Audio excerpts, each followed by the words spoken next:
Ladies and gentlemen, please welcome Cristina Gomez Garcia Reyes of the World Economic Forum Nature Positive Cities and our esteemed panel.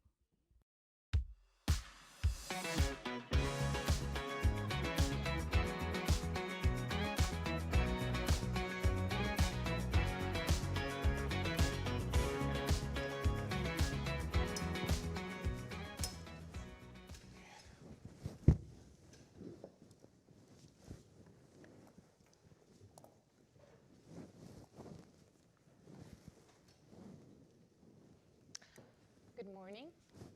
Thank you for joining us in this conversation around a very relevant topic for the Americas, which is the natural environment, biodiversity, and how and why investing in biodiversity pays out. So I'm very honored to be here with a great panel. We will first be talking with representatives, previous and former and current representatives from the public sector, and Sebastián, representing a network of cities in Latin America. And then we will move to a one-on-one with the private sector, both conversations dealing with the role of biodiversity in sustaining our lives and how can we internalize the values of nature in macro and micro and economic decisions. I want to start today with I can't resist to call you baby mayor because you suggested that, to Councillor Mayor Andrew Swaby, recently elected as mayor of Kingston in Jamaica. I just want to talk about your experience as a leader, public leader in an island that is suffering at the front lines of climate change and climate hazards, in an island where 90% of the GDP is produced in coastal areas that are at risk of flooding and hurricanes, and in an island that has a lot to offer because of this natural wealth. So, Councillor, take us to your journey as a baby mayor, and how are you dealing with the wonders of biodiversity in your island? Thanks for having me. Let me just say that I was just been appointed 6 weeks ago, and my first trip out of the country and is to this conference. And I would just say that the whole issue of climate change is well documented, and our vulnerabilities are documented. And because of the importance of climate change, I've sought to make sure that we have twinned climate change and parish disaster, a committee, the first in the history of the Kingston municipality, because we understand the importance of climate change and to make sure that our natural environment is protected. You know, Kingston is a gateway to the city, and or even our airport, which is on the coastal part of our city. It has to be protected. We recently, some years ago, we had to lift the road because it was below sea level. And as a result, we have damaged the mangroves. And what we have done is that working with environmental groups and academia is to replant the mangroves because it has to protect our Kingston Harbor. Kingston is known to house our national archives, our monuments, and all the various headquarters for various important sectors in our country. So it's very protected. I have to protect it. And more importantly, we have the Drunken Blue Mountain Park, which is a UNESCO site, cultural site, which has to be protected. We have to protect our species that is involved there. So we are doing some things. I will just say out from the outright that we are not in the advanced stage. It's a learning issue. I consider it a learning issue for us. And what we are doing, we are here for this conference to see what has been other countries' experiences and how we can learn from it. Wonderful. And I will come back to you to talk about the priorities of your government as well, and, Sure. and the role of nature in those priorities and increasing well-being. Then, Chris, very honored to be here with you as well, and to be talking about your previous experience as the Minister of the Environment in Ontario and Canada, your leadership role in putting nature at the very core of decision-making. And again, we had prepared questions, but I'm going to shift towards the very recent story that you told me about wetlands, about the role of filtering water and the benefits of water filtering of wetlands, and the return on investment in recovering a valuable area of Toronto and the Portlands. Right. I'll start by saying thank you for the invitation to be here at this Concordia event and the invitation to be on this panel. This is wonderful. I was just recounting before we came on, trying to think of some nature-based solution examples, and one of them, I think, was one of the proudest things that I got to do as Minister of Environment and Climate Change in Canada, in Ontario, before I was forcibly retired from politics. That's a joke for all the politicians out there, they know what I mean. I lost the election. Was to sign off on a very ambitious initiative where when the Europeans first showed up in the Toronto area, there was a river later called the Don River that had a significant wetlands, a delta that the water had to flow through before it hit beautiful, pristine Lake Ontario. And of course, being busy little beavers that we are, we can't have swamps. So we drained the swamps, put the river straight through into Lake Ontario, where every time now there is a 100-year storm, which, as you know, happens about every year. The public beaches, the waterway became unusable because all of the waste that and all of the past pollutants that had been dumped into the Don River were flushed into Lake Ontario. And a few years ago, some very smart people started thinking about how do we address this? How do we use a nature-based solution to address this? And we came up with this wonderful idea that we should build a nature-based filtering system. We would call it wetlands. You know, the swamp that was there when the Europeans first showed up. And so there is an opportunity, and now, and I'm just delighted that I got to sign off on it. We take this straight river, we put some bends in it to slow it down, and it moves through, it will be moving through wetlands before the water is filtered naturally and makes its way out to Lake Ontario. It's done several things. It's opened up some land for developments or for affordable housing. And it's made the water much better, it'll make the water much better quality. The downside, two downsides. One, that the major road that runs through the area, we've had to put a 90-degree bend in it. So I'm sorry, car lovers, but you're gonna have to drop your speed from 80 to maybe 60 to navigate that corner.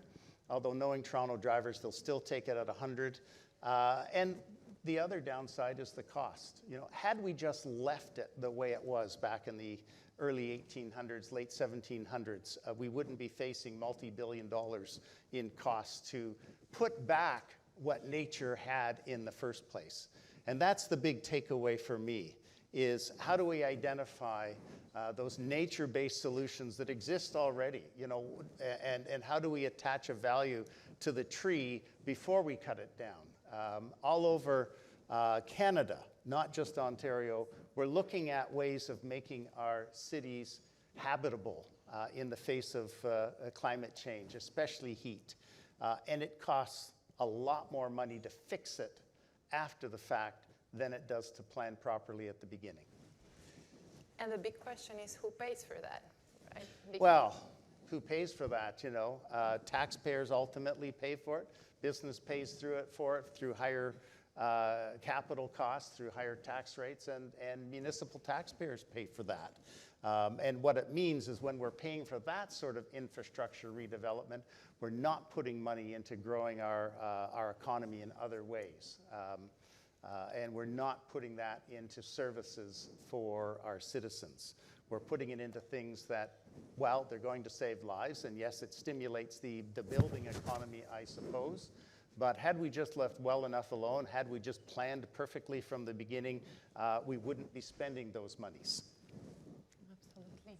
And we have a very recent report showing that those nature-based solutions are 50% cheaper than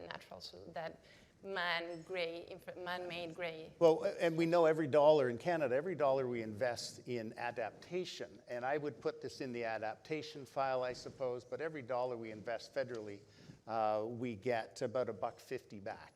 Yeah. So it's a pretty good investment that way.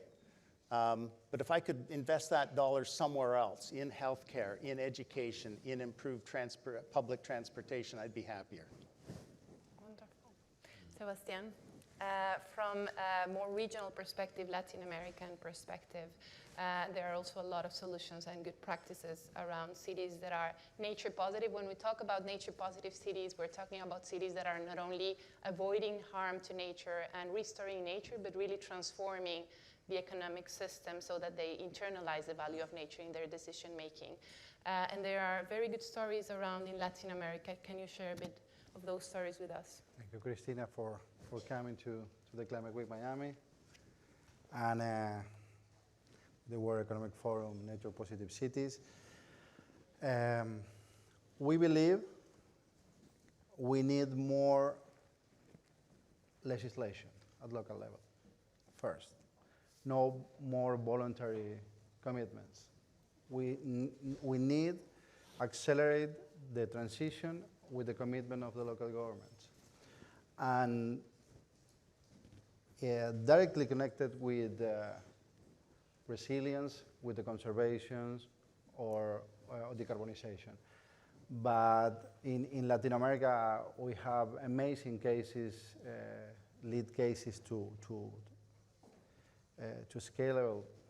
scale. And Quito, for example, Quito have 51% of the urban protected areas.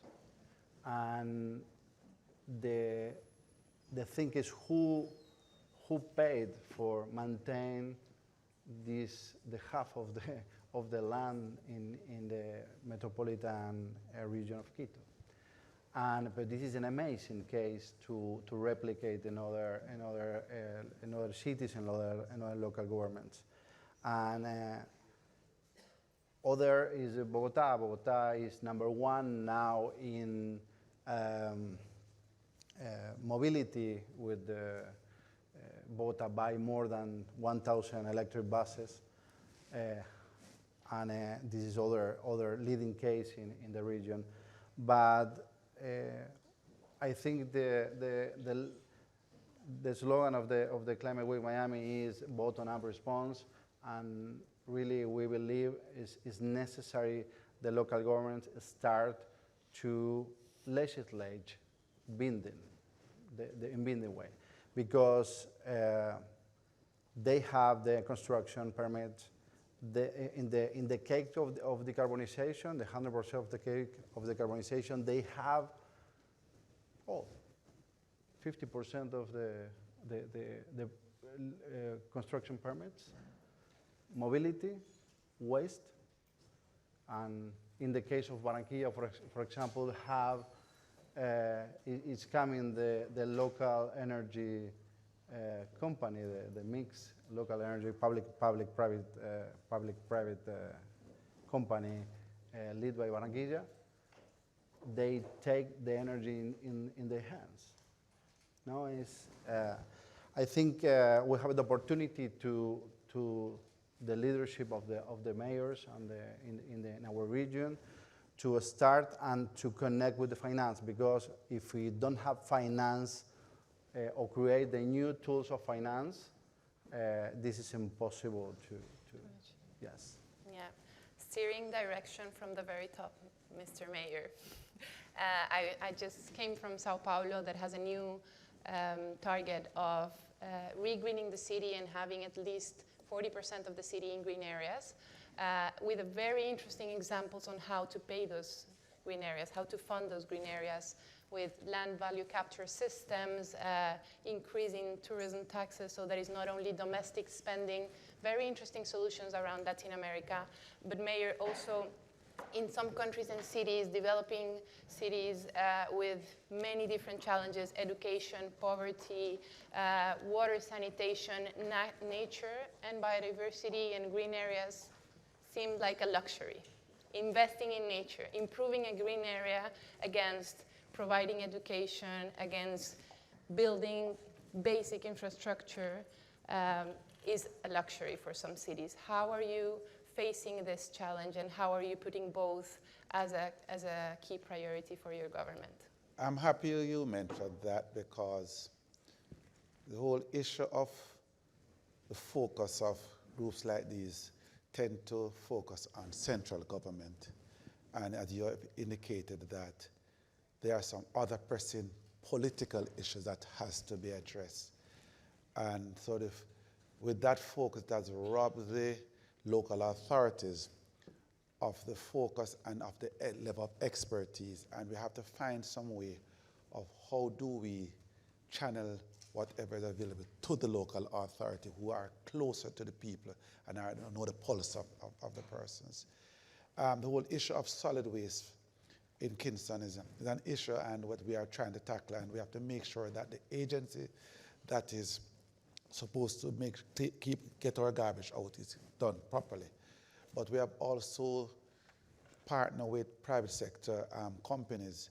And for example, we have put in place where in the Kingston Harbor, which is 7th Natural Harbor, there are about 11 gully system or drainage, you would call it, that goes into the gully. And what they have done, we have done 7 so far of an entrapment where it collects all those plastic bottles and to make sure that it doesn't damage our harbor. And I think in the near future, which is this year I'm speaking of, that we are going to add the other 4 that should be thing. Other issue that you would want to look at is also the whole issue of going green. And you have your green corridors, you make sure you have parks that you have the plans. So we have partnered also with the forestry department, and we have a mandate for the entire Jamaica, and Kingston have its own quota to have about $4 million trees planted. So those are some of the issues that we are trying to tackle this issue with. Thank you. And this going green that you mentioned seems like a new default now in governments. What do you think about this, Chris? Go big or go home, I guess. I like His Worship's focus on municipal, local initiatives. We can't wait for our national governments, our federal governments to step up. The responsibility really can be to work locally. And for government to create, as Sebastian was saying, to create that level playing field. That's the role of municipal legislation.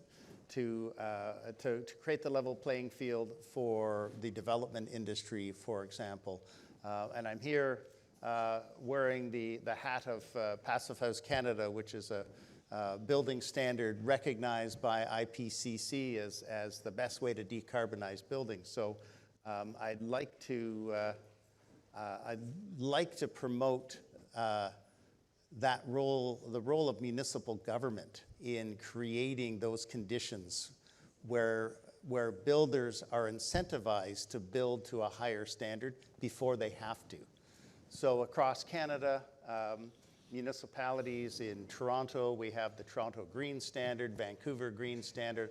A lot of countries, a lot of cities are adopting at the municipal level tiered building standards, where the lowest tier, we start off with the current building code, which is a national building code is usually just the lowest bar where the bar should be. And municipalities are building tiers, all the way up tier 4, tier 5 in Toronto, and every year the bottom tier drops off. The development industry likes that certainty. They know where they have to be 3, 4, 5 years out in terms of the quality of building they're building.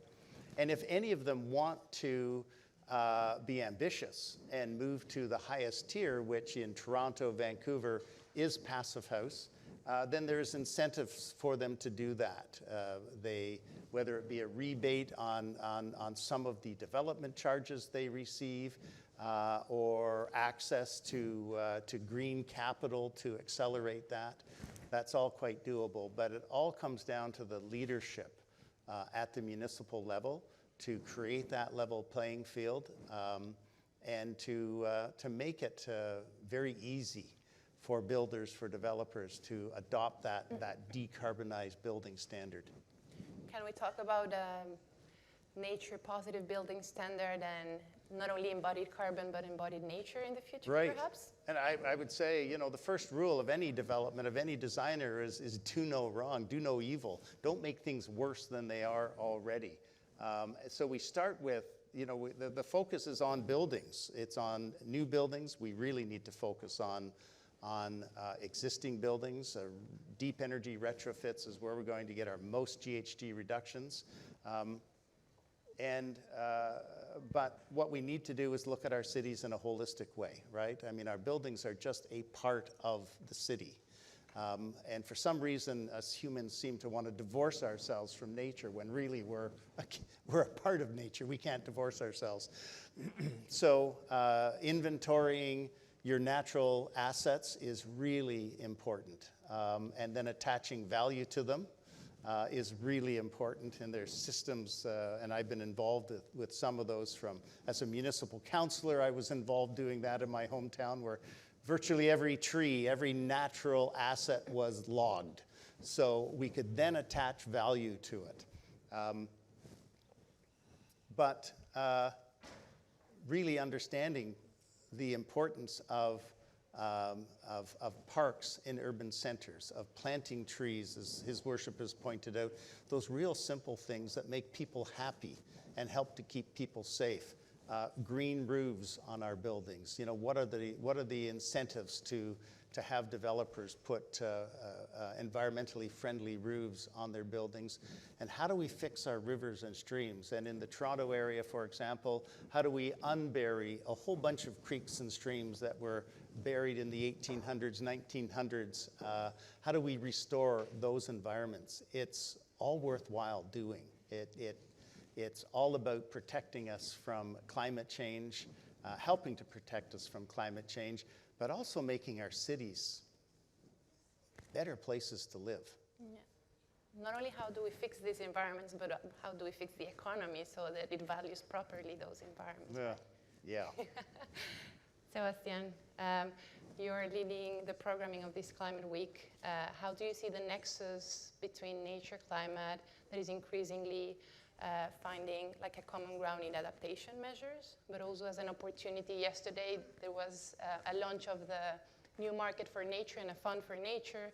Mayor Daniela Levin-Cava mentioned biodiversity as the next frontier of her government. How do you see those things coming together in a climate week, in a space where we not only talk about climate, but climate, nature, and the planetary health overall? We have the opportunity to finance with natural capital. Yesterday, the former President Duque announced the Amazon Fund, but I think in the subnational vision, we can opportunity to do the same, because in the case of Quito, for example, have I don't know, $1 billion in opportunity of finance of this in the voluntary carbon market, for example. If somebody produce premium carbon credits, no, premium quality of the carbon credits, and this is a moment to connect the finance with the nature more than ever. Because if we're not, the only players can be accelerate the transition are the local governments. Well, we are almost running out of time, but let's turn it over to the local government, and please, Mayor Swaby, share with us a very aspirational and positive word about the future of cities and your leadership role in protecting nature. We believe in leading from the front, and we have to make sure that we harness the skill sets around us and to connect with the community and the various NGOs to make sure that we achieve what we want to achieve. We want to make sure that people should see, or citizens should see, climate change, should not fear it, but how do we make Kingston more resilient? That's all we want to make sure do so, because there are times people find that persons tend to fear the whole issue of climate change, and it's just that we have to make sure that we go on a public education drive to show it what climate change is, importance of making Kingston resilient and important to our survival.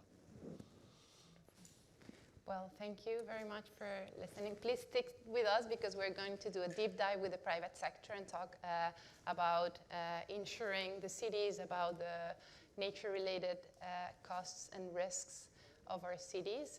We will be back in a minute. Thank you very much.